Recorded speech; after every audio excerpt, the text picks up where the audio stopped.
What's up guys, welcome back to the channel, and today we're going to break down everything you really need to know about the boss Viscidus, specifically as it pertains to a melee and as it pertains to pretty much like the melee weapons. So I'm going to keep things brief and dive right in. Viscidus or Viscidus, which I'm just going to say Viscidus right now, but Viscid is the actual thing probably, so Viscidus is probably the way you pronounce it, whatever. Viscidus is an optional boss in AQ, and with that releasing, or at least phase 5 releasing right now, we do need to focus on how to beat this boss.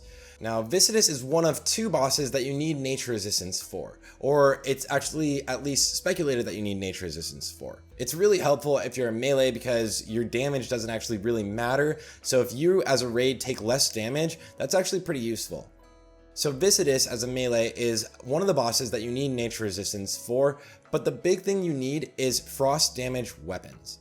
And there is a lot of speculation out there on what are the best frost damage weapons, so I wanted to go out of my way and get all of them and test all of them. The reason you need frost damage weapons is because you need to hit the boss with multiple frost damage attacks, and that will actually freeze the boss. Then you'll just shatter him with normal melee and physical attacks, and he will break up into 20 globules, just little slimes around the entire room, and they will all move towards the middle of the room just basically to regroup. What you need to do there is pretty much just have everyone in your entire raid Goblin Sapper charge, and then you can also, if you don't have engineering, just have everyone in your entire raid Crystal charge. These mobs, as they get close, they'll blow up instantly and you'll pretty much be able to destroy the boss. It's a pretty simple fight if you do this mechanic right.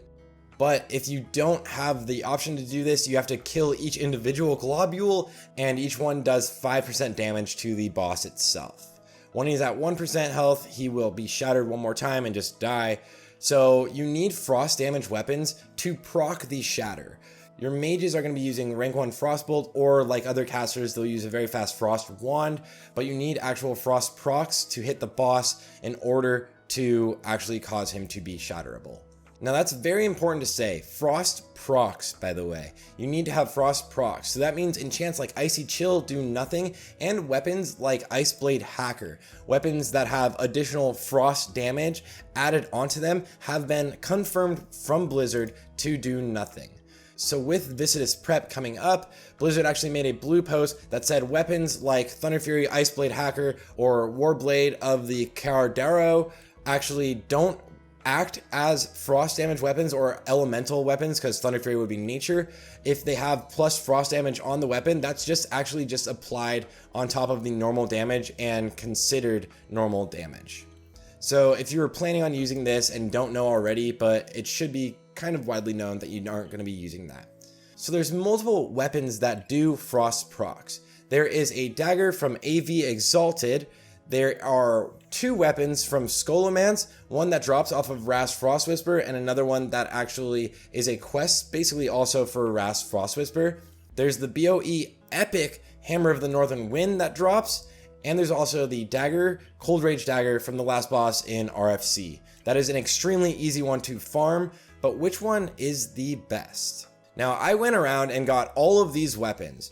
Bone Chill Hammer, Cold Rage Dagger, Darrow Spike, Hammer of the Northern Wind, and I also have Glacial Blade, which is the Ulteric Valley weapon. And I went into Dire Maul to test out their proc rate. I also went to Blasted Lands with a healer, a shaman, so that I could test out the proc rates as well with Wind Fury, so I could tell you what are going to be your best options and the best combination of weapons. Now there is a Discord channel called Classic WoW Armaments that has done a lot of tests on a lot of these weapons outside of my own personal tests, and they have broken down Glacial Blade to have a 4.2% proc chance, Darrow Spike to have a 2.6% proc chance, and Cold Rage Dagger to have a 6.4% proc chance, which is 2.5 procs per minute. And so easily you can see there that Cold Rage Dagger wins out in this competition of any of the daggers, and it's the easiest one to get. You can just solo this within minutes. I got this within my first 2 runs, and you could probably get it in your first few runs because it has a decent drop chance.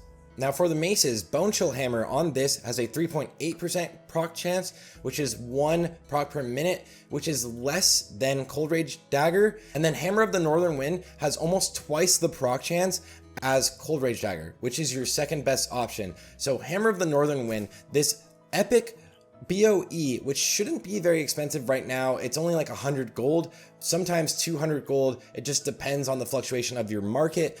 But Hammer of the Northern Wind is going to be your best weapon in the main hand for this fight. Quick shout out to Gideon from the Classic Armaments channel, which actually had me correct something that I was going to put into this video.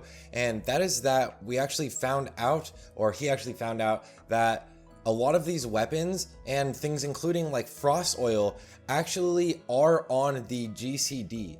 So if you're using abilities like Sinister Strike or spamming Hamstring in between your weapon swings, it's actually not gonna proc one of these abilities. So it's not gonna proc the weapons more. So it kind of cuts some of the proc rates in half from it being anything expected higher than what was recorded there.